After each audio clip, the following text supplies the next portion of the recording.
main event. Here to perform God Save the Queen, please welcome London theater star, recording artist, and Las Vegas entertainer, Danny Walton. God save our gracious Queen. Long live our noble Queen. God save the Queen. Send her victorious, happy and glorious, long to reign over us. God save the Queen. Thank you, Danny. And now, to honor our veterans and this great nation, here to sing the Star-Spangled Banner, America's Got Talent semifinalist and recently featured on I Can Hear Your Voice, singer-songwriter Samantha Johnson.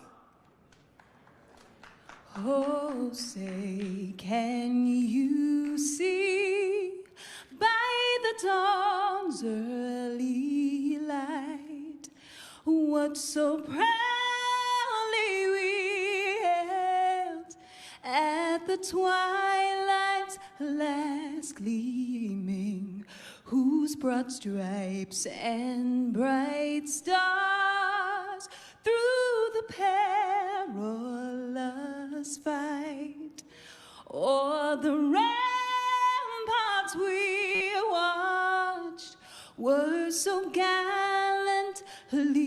streaming, and the rockets' rugged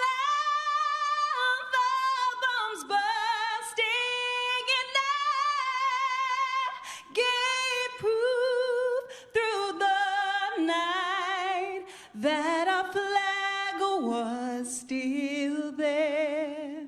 Whoa, say, does that star-spangled banner yet wave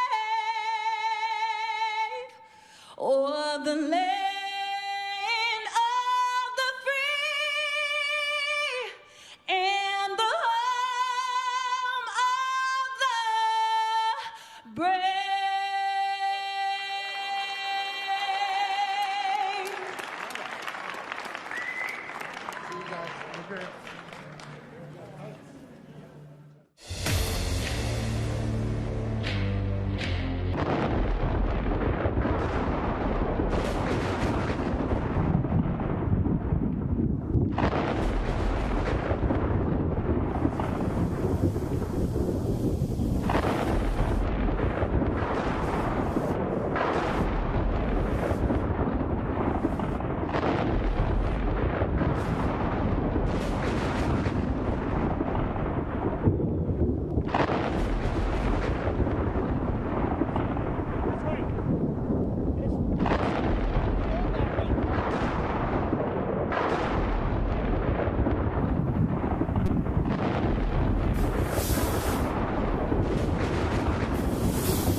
Welcome inside the MGM Grand here in beautiful Las Vegas, Nevada. This is boxing. This is Top Rank, presented by Hall of Fame boxing promoter Mr. Bob Arum and brought to you by Geico. This bout is scheduled for 12 rounds for the WBO Welterweight Championship of the World. And now to the millions watching on ESPN and around the world, this is boxing, this is Top Rank, and this is the main event. Our judges at ringside, Dave Moretti, Patricia Morse-Jarman, and Benoit Roussel. And the man in charge at the sound of the bell, Mr. Tony Weeks. Introducing first, out of the blue corner. He weighed in at 147 pounds, wearing white trunks with red and blue trim. He brings a record of 39 wins, only 2 defeats, 27 of those victories coming by way of knockout.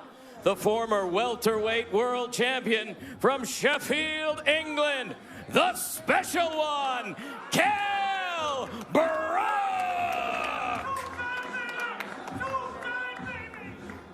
Introducing out of the red corner.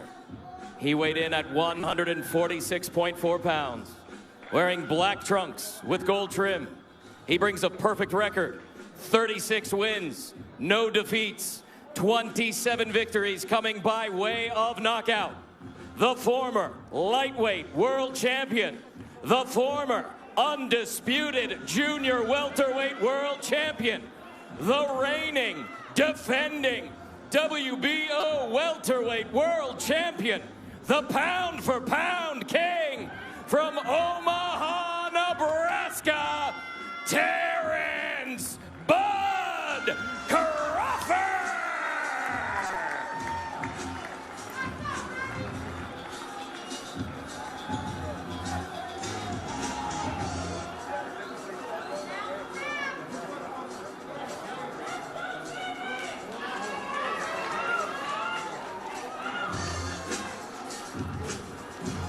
Okay, here we go. Okay, gentlemen, you both received your instructions in your dressing room. Okay, right here is good. Right here is good. I want a good, clean fight. Obey my commands at all times. Above all, protect yourselves at all times. Let's go. Terence Crawford again fighting not just an opponent, but the critics, the business of boxing, as he would simply tell you, the constant haters, those who try to debase his credentials, questioning who has he really fought instead of looking at how he fights, what it looks like when he fights. The guy who's opposite him right now, Kell Brook, is a believer in how it should be done. Take the toughest fight. By doing that, he became a world champ once, and he had titanium fused to his orbital bones twice. Now he's refreshed. Can he do what no other fighter has, what 36 have failed at? We find out now. Round number 1, and Dre, I offer you this. Among all the analysis of what could happen in this fight that gives Kell Brook hope is that Bud Crawford at times has been a slow starter. In fact, Dre, the fight we did against Egis Kaviaskis, Egis outlanded Crawford total punches over the course of the first 3 rounds. What should be Brook's approach early on? Well, he can't get reckless, but he needs to start fast, start picking up that jab. I think Brook is realizing right now that Terence Crawford is a lot longer than he realized, and the space between, where he is now and actually hitting Crawford is a lot further than he realized. But yes, coming off 11-month layoff, being, a slow starter historically, the first few rounds, Brook wants to win those.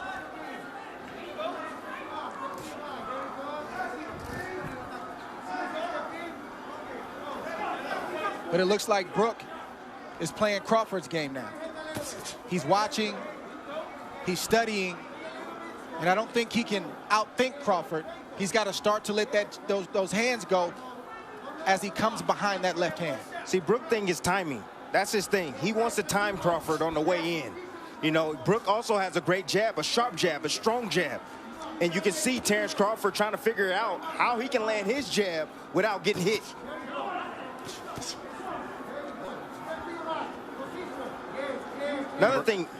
Another thing, Crawford typically comes out in the southpaw stance, but he came out in the right-handed stance, probably to confuse Kell Brook.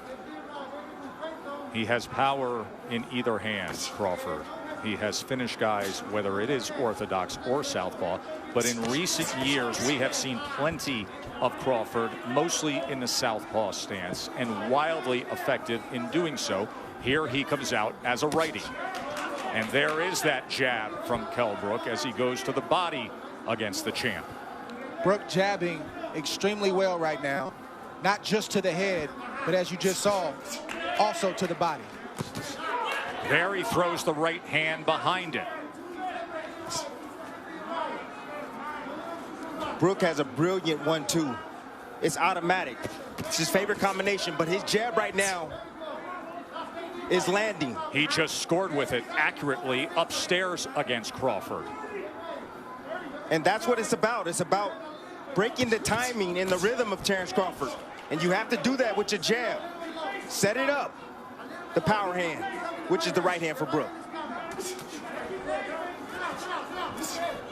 Crawford looking to close that gap as he goes southpaw for a moment, doubles up the right hand jab, and then comes with a left. Good exchange here as he switches back to righty. Fascinating first round. Going to take a short break.